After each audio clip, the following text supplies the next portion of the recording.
Viva! Eu sou a Cristina Pérez e este é o episódio dedicado à África do podcast da secção de Internacional do Expresso, O Mundo a Seus Pés.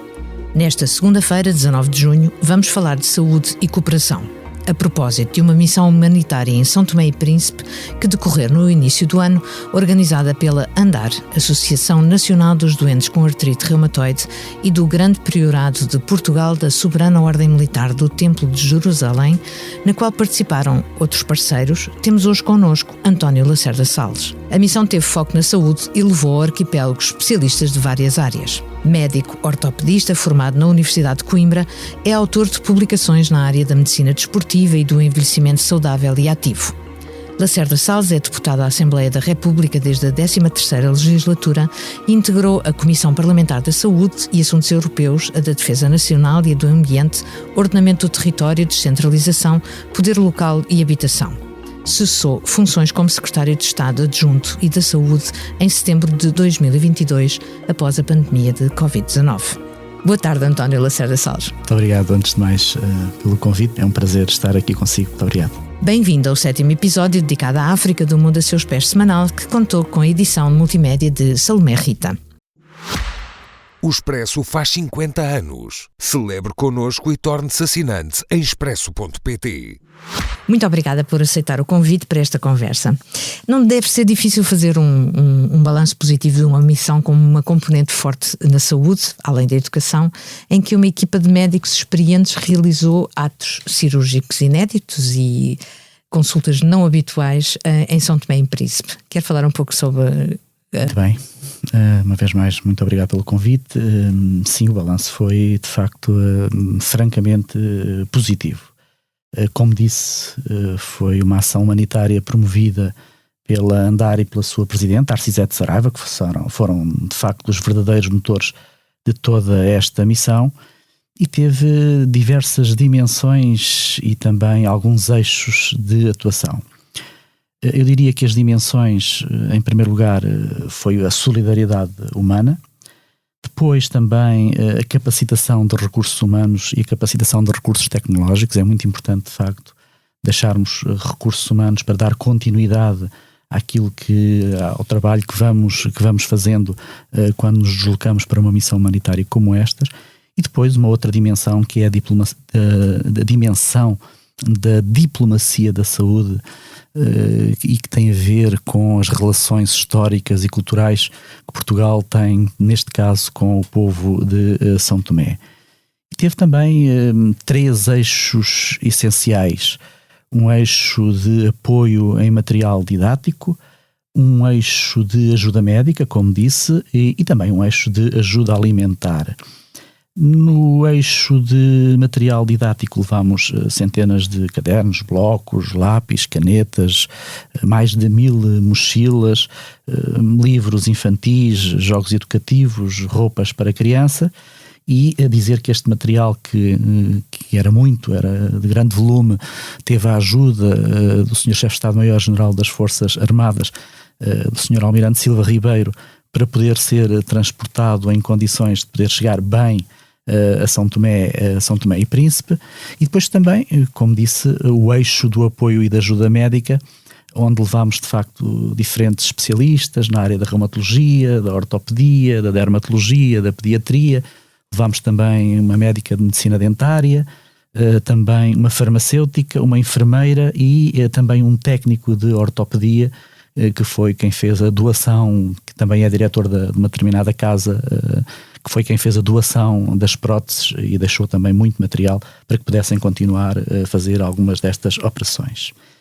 Dizer-lhe que foram realizadas no global, por dia, mais de 150 consultas diárias, obviamente com a ajuda de medicamentos também que levámos cerca de 6 toneladas de medicamentos, que foram distribuídos pelo Hospital Aires Menezes, pela Santa Casa da Misericórdia e também pela Congregação das Irmãs Franciscanas. Este transporte foi feito, como lhe disse, com a ajuda do Sr. Chefe de Estado-Maior, por via marítima, num contentor com mais de 40 pés. E, de facto, este foi um grande desafio, pois numa associação como esta, com poucas capacidades económicas, foi fundamental todas estas doações e todas estas ajudas, porque senão não teria sido possível executá-la. Portanto, o que parece uma pequena operação é uma operação gigante, mesmo sim, que limitada no tempo e no raio da ação. Sim, mas é uma operação que de facto vale a pena. Do ponto de vista logístico é de facto muito complexa, por tudo aquilo que lhe disse. Vamos só em material de ortopedia, foram cerca de 150 quilos e quase 2 metros cúbicos de volume, que é uma volumetria muito grande e, portanto, só do ponto de vista logístico a situação é de facto muito complicada. Mas dizer-lhe que sim, que o balanço foi um balanço positivo e nestas missões, sempre o que fazemos a diferença na vida de alguém, mesmo que seja de poucas pessoas, porque não podemos fazer na de todos, o balanço é garantidamente positivo. E levamos também, obviamente, a vontade política de converter o nosso espírito de solidariedade em ação efetiva, que foi aquilo que fizemos. Muito importante também, como lhe disse, a capacitação de recursos humanos. Essa é fundamental, porque é a única maneira que temos, de facto, de poder dar continuidade àquilo que vamos fazer, porque senão não... Houve, portanto, ações de formação. Houve ações de formação, por exemplo, na minha área, onde operei próteses do joelho e próteses da anca, a minha preocupação era colocar os colegas a operar, para que eles possam dar continuidade, porque esse é que é, de facto, o interesse desta missão, claro, tendo depois os recursos técnicos e tecnológicos necessários para poder continuar a operar. Portanto, dizer-lhe que esta dimensão da solidariedade é muito importante, mas que a solidariedade exige ação para ser de facto efetiva e para haver mudança, como lhe disse, na vida das pessoas. Também dizer-lhe que o Estado português, o governo português tem tido uma ação muito importante em São Tomé e Príncipe. A Embaixada de Portugal em São Tomé e Príncipe é de facto muito ativa em diversas áreas. Portugal é o maior doador bilateral de São Tomé. Só para que tenham uma noção, na última década a ajuda pública de Portugal a São Tomé foi superior a mais de 170 milhões de euros. Há um programa estratégico de cooperação entre Portugal e São Tomé que só entre 2021 e 2025 envolveu mais de 60 milhões de euros em várias áreas, não foi só na saúde. O programa na área da saúde é de facto muito efetivo, porque o Instituto de Camões, quer o Instituto de Camões, quer Marquês de Valflor, é muito ativo em termos de São Tomé e Príncipe, mas também noutras áreas, na educação, nos assuntos sociais, na justiça, na segurança e defesa, agricultura e pescas, energia e ambiente, em diversíssimas áreas. De facto, a Embaixada de Portugal em São Tomé e Príncipe e o governo português, nomeadamente o Ministério dos Negócios Estrangeiros e particularmente o Sr. Secretário de Estado da Cooperação, o Dr. Francisco André, têm de facto tido uma ação extraordinária em São Tomé e Príncipe e, na generalidade, em todos os países de expressão portuguesa. Deixe-me interrompê-lo precisamente por isso, ou seja, sei o seu conhecimento de países africanos no contexto da comunidade portuguesa de Comunidade de Países de Língua Portuguesa, CPLP, e da cooperação na saúde. Esta dupla visão que tem como médico e como político, que diálogo interno é que tem e, na verdade, o conhecimento profundo das áreas, como é que lhe permitem fazer uma articulação com as equipas? O diálogo interno é sempre um exercício de introspeção. Quem vai para a medicina, supostamente, tem vontade de ser útil e tem vontade de ajudar os outros. Também é esse o objetivo da política. E, portanto, há aqui uma confluência de objetivos. Quem vai para a política também, do ponto de vista pragmático, o que quer é concretizar ações para poder ter impacto na vida, impacto positivo na vida dos outros. E, portanto, este exercício de reflexão e de introspeção parece-me relativamente simples de fazer. Agora a realização? Pois, e depois a realização, quando efetivamos, quando sentimos de facto que há resultados e que os balanços são positivos, claro que ficamos felizes e no fundo também é isso que queremos, é estar felizes. Isso também nos dá essa possibilidade e essa felicidade. Relembrar também que foi em São Tomé, esta ação em São Tomé foi de facto muito boa, mas Portugal tem tido uma ação muito forte também noutros países na expressão de língua portuguesa. que têm realidades diferentes e por isso mesmo muitas vezes as cooperações têm que ser diferentes de país para país porque têm também eles especificidades diferentes.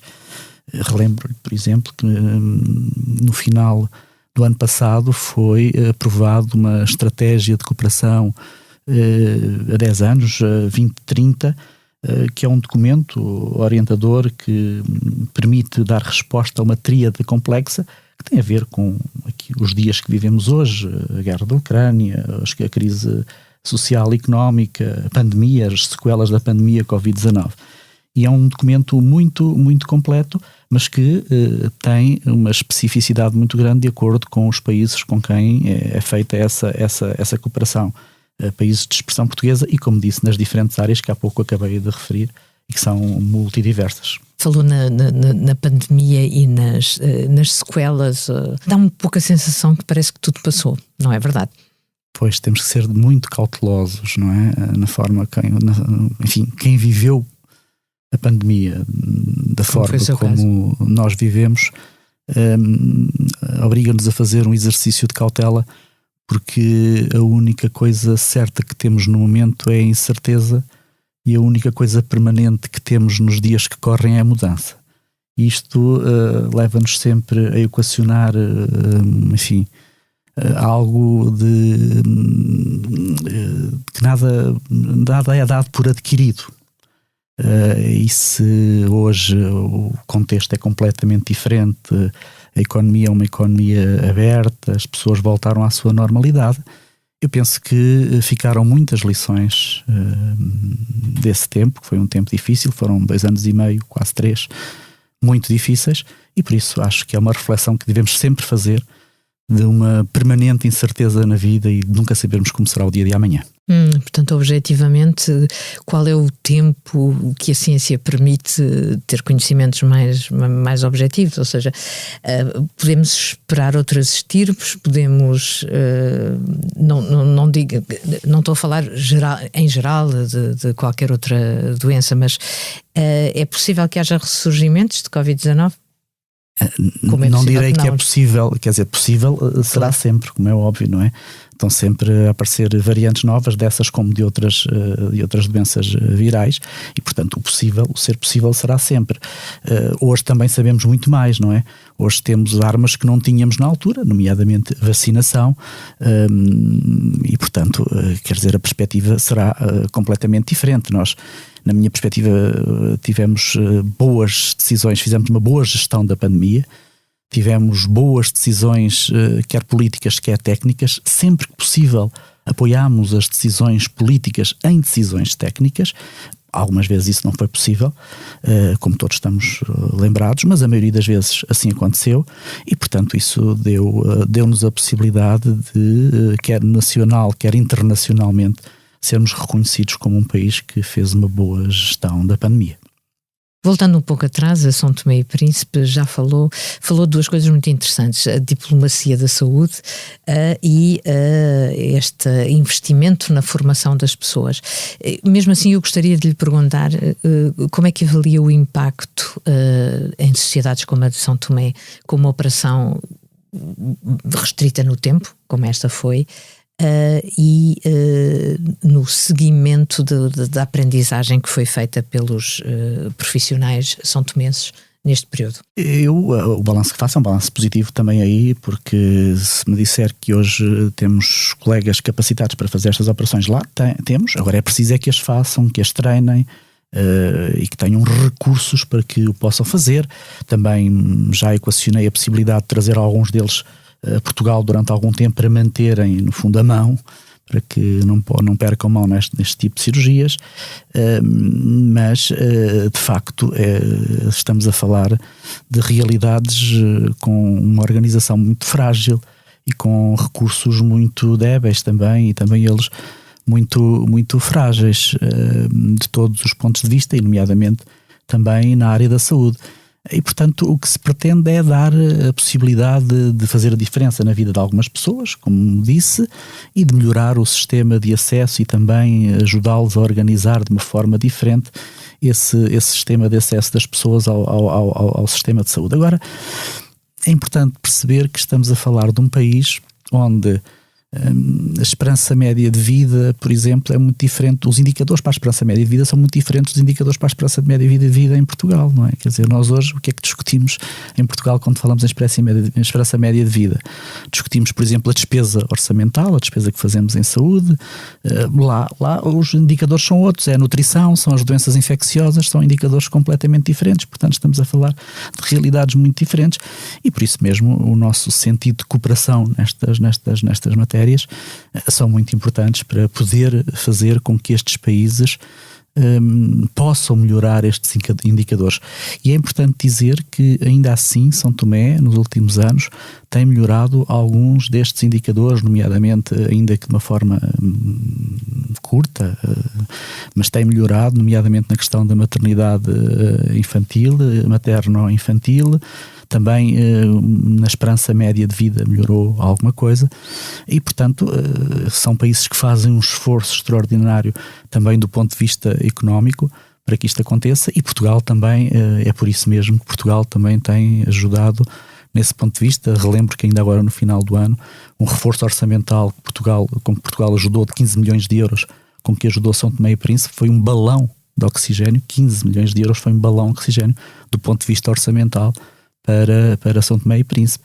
E, portanto, não só a cooperação que tem sido feita nas diferentes áreas, como lhe disse, desde a agricultura, pescas, defesa, segurança, justiça, saúde, educação e outras, como também nesta área económica, onde Portugal tem tido uma atuação muito, muito efetiva. Pela minha experiência, a África está sempre a mudar.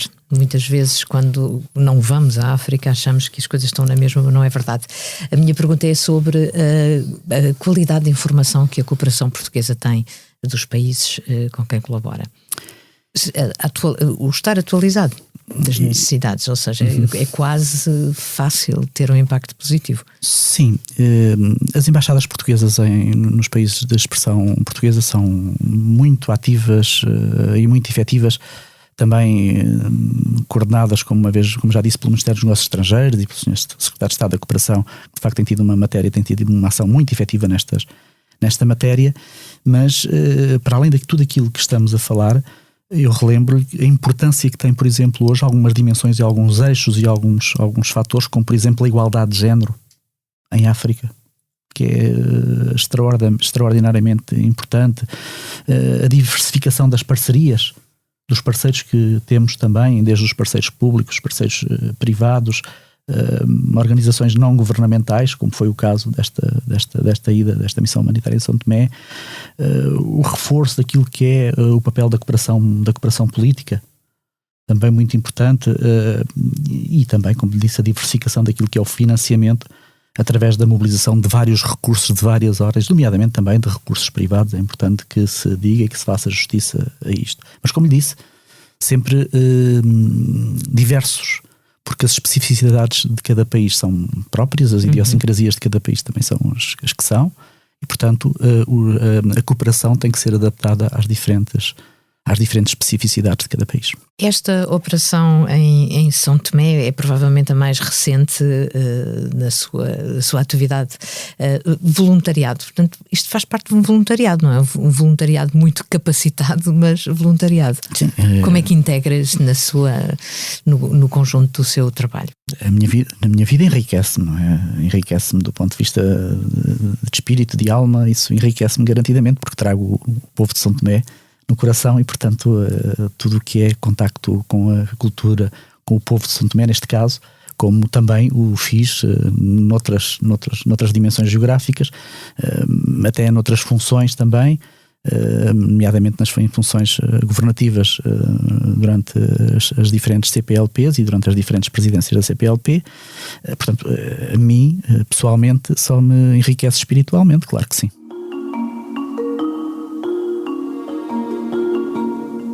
Estamos a aproximar-nos do final do nosso tempo ainda para fazer a última pergunta do Mundo a Seus Pés, que é sempre a mesma.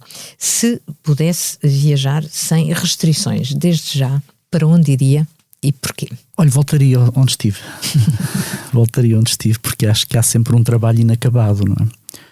Quando a sensação que nós temos sempre que vamos a uma missão com este teor, com esta matéria, uma missão humanitária é de que há sempre um trabalho que fica por completar, não é? Porque, repare, São Tomé tem 200 mil pessoas, 220 mil pessoas. É um pequeno país de África.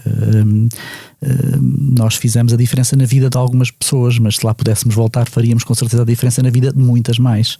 E, portanto, sentimos sempre que é um trabalho inacabado e com certeza que queremos voltar. E facilmente uma percentagem crescente e abrangente da sociedade. Muito obrigada. Chegámos ao fim, volto daqui a 3 semanas. Além de todas as plataformas de podcast, encontra-nos na homepage do site do Expresso, em expresso.pt.